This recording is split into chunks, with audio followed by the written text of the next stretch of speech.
Hi everybody and welcome. Today I have Soundcore Motion X500 speaker and I'm going to tell you how can I easily fix Bluetooth pairing issues.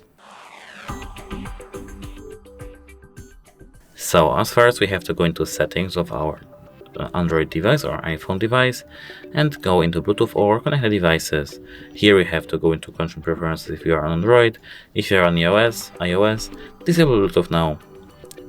If you are on Android, we have to go on into connection preferences and Bluetooth.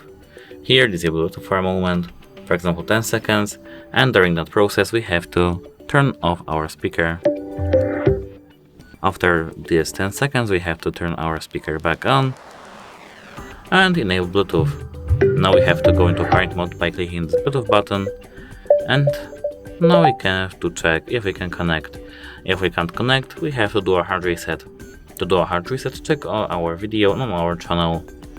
Thanks for watching, leave a like and subscribe. Goodbye!